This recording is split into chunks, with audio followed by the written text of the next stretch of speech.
Imagine that you left your house in the morning and your mom or your dad gave you $5 and you have to buy your lunch and have a snack.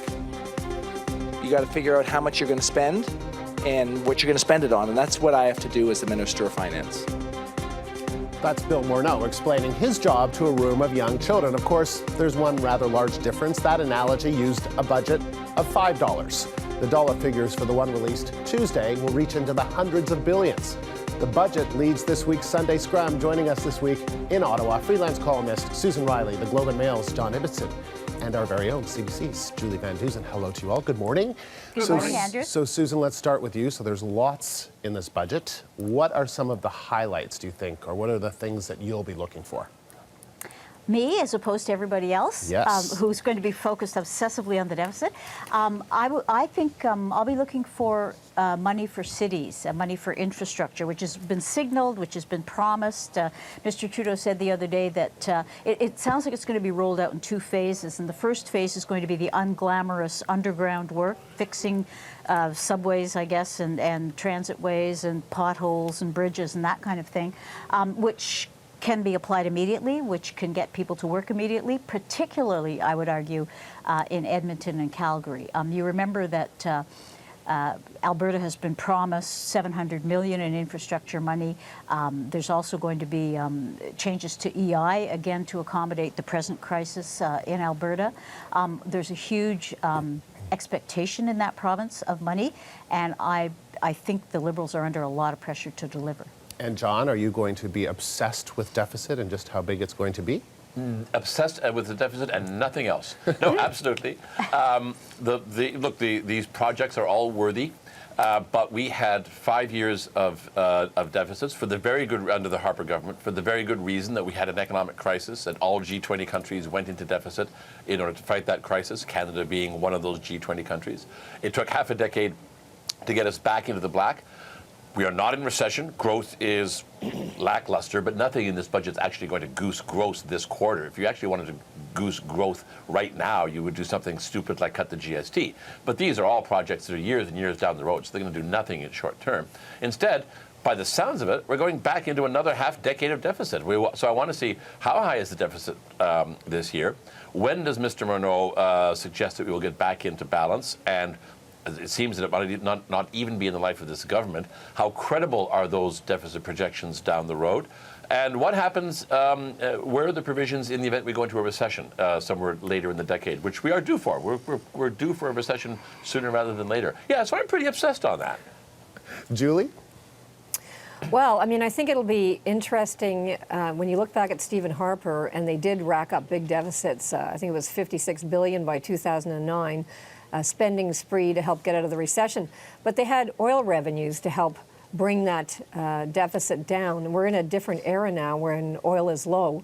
But, you know, there are many people, including David Dodge, the former governor of the Bank of Canada, saying the time to spend is now when interest rates are low. Infrastructure is crumbling, if not now, when? But we know they're going to spend on infrastructure. We know the deficit is not going to be the $10 billion they forecast during the election campaign, because Morneau's already told us he's starting with an $18 billion deficit because of lower oil revenues, and it's before he even spends a dime on campaign platform promises. So everyone's going to be looking at the number, but there's a lot of skepticism. I mean, from Kevin Page to others saying, how much padding have they got in there? So maybe it won't come out at 28 or 30 billion. Maybe it'll come in at 22, and they'll look, like savants or something. But people will be focused on that number. I'm looking at other themes, too, because this Prime Minister, every day, his ministers, he says that he wants to have a renewed relationship with First Nations. He's put a lot of political capital into that. Someone gave him a group in Alberta gave him an honorary headdress a couple of weeks ago, and they called him a name, He Who Keeps Trying. The thing is, I think a lot of people are looking at whether he will keep trying or will he be like the others, as one First Nations writer said. So much is wrong, right? Cleaning up the water, infrastructure. I mean, boil water advisories in 86 communities. Everyone world attention to Flint, Michigan, when they couldn't drink their water. Well, there's so much that has to be done on First Nations across the country. What will he do exactly? And John, putting First Nations aside, I mean, at the great risk of being being overly dramatic, the country's falling apart in terms of infrastructure, right? I mean, you've got cages holding up the Ville-Marie autoroute in Montreal. You've got cages holding up the Gardiner Expressway. There's a transit crisis in Toronto and other cities. So when you say worthy projects, I mean, isn't this needed? Well, isn't that interesting, Andrew? Because the Ontario government, which, by the way, launched an infrastructure project back in 2003, 2004, which is still underway, still expanding, and yet you say everything is falling apart, and Ontario is now the most indebted subnational jurisdiction on the planet, at least within the developed world.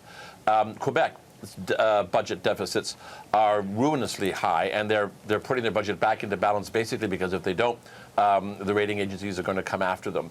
The maritime provinces, as we've talked about on here before, are in chronic deficits and have no way to get out of them.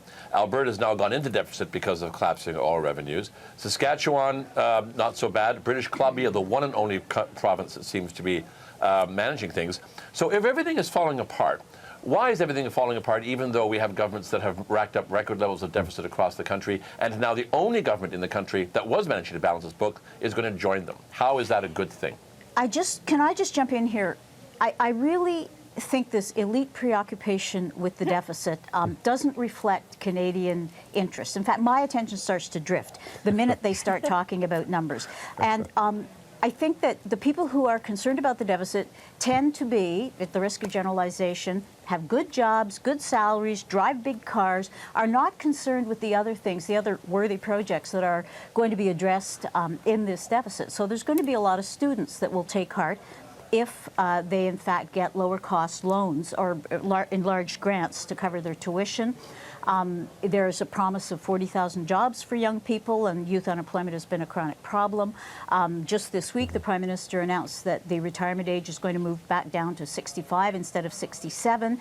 It doesn't mean you have to stop working at 65, but it means that if you're strained, if you're ill, if you're pressed, it's a relief for people who are now in their 40s and 50s. I mean, there are other things. But we never focus on these things. These things are regarded often as reckless spending. Can I say something quickly? I mean, I remember back in '93 when Jean Chrétien took over, and Standard & Poor's sat everybody down and said, "Look, at your rating is bunk. You're a $42 billion deficit. Got to get rid of it." They spent years doing that in some ways, and it was painful, right? Because they downloaded everything on municipalities, provinces, so on. Most of us remember that. The Trudeau government seems to have forgotten all that, how hard it was to get rid of the deficit and what their history is. However, they did get elected on that. They said, we're going to spend. It won't be austerity. And who suffered from that? Tom Mulcair, because he walked the straight line saying, no, we're not going to go into deficit. And Trudeau even said this week in New York, he thinks that he may have won. That's when he realized he won the election, was, the deficit spending. So people are prepared for this spending spree, but what goes up has to come down. So at some point, they're going to have to cut something along the line, and there will be cuts down the road. Okay, we're going to get to a clip now. And John, did you show up in a Rolls Royce? Is that what Susan is? Joe and Phyllis Ibbotson would be mighty shocked to hear that they produced an elite. All right.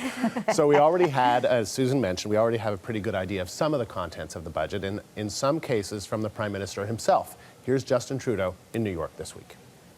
We are keeping the old retirement age at 65 because how we, not raising it to 67, because how we care for our most vulnerable in society is really important. All right, so John, what do you think of that? The Liberals sort of moving it back to 60, well, it never went to 67, but the plan was to move it to 67. As Canadians get older and older and live longer and longer, is this something that we'll be able to afford? Well, again, I'm heartless and obnoxious, but I want to see the pension plan sustainable. Very few countries actually in the world have a pension system that is as well maintained as Canada's is, and it is well maintained because whether it was in the 1960s or especially in the 1990s when Paul Martin and the provinces agreed to properly refund it, or later when Stephen Harper moved the retirement age up, because frankly we all live so long now that the pension system isn't able to sustain us through those decades now of retirement. I want to see the thing self-financing, and I want to go back to what Julie said. Look, the people like me who worry about the deficit aren't hard, cold, cruel, rotten sons of guns. They're just privileged and comfortable. Except we're not. We remember, because I was there in the 1990s covering the Mike Harris government, when Ontario and the federal government had to both move into balanced budgets, or the rating agencies were going to slash the to junk bond status. We remember the huge lineups in the emergency rooms. We remember the overcrowded classrooms. We remember the crumbling infrastructure. If you run chronic deficits year after year after year with not much to show for it, then this is what you get, and this is what I'm afraid of. It's not because we don't care and they do. It's because we know what happens down the road if you don't keep things under control. Okay. It's a different era. It's a different situation. Nobody wants cascading, huge, massive, decades of deficits.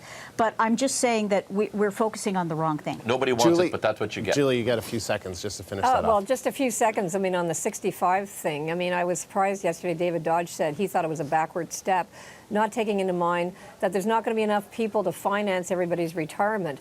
But, if you're 65 and you've been working on a construction site and your back is broken, you want to get the heck out of Dodge, and you want that OAS check. If you're a rich fat cat sitting there, you don't really care. It really depends what you've done for your retirement, how you feel about this. Yeah. John in his Rolls Royce. We'll be hitching a ride.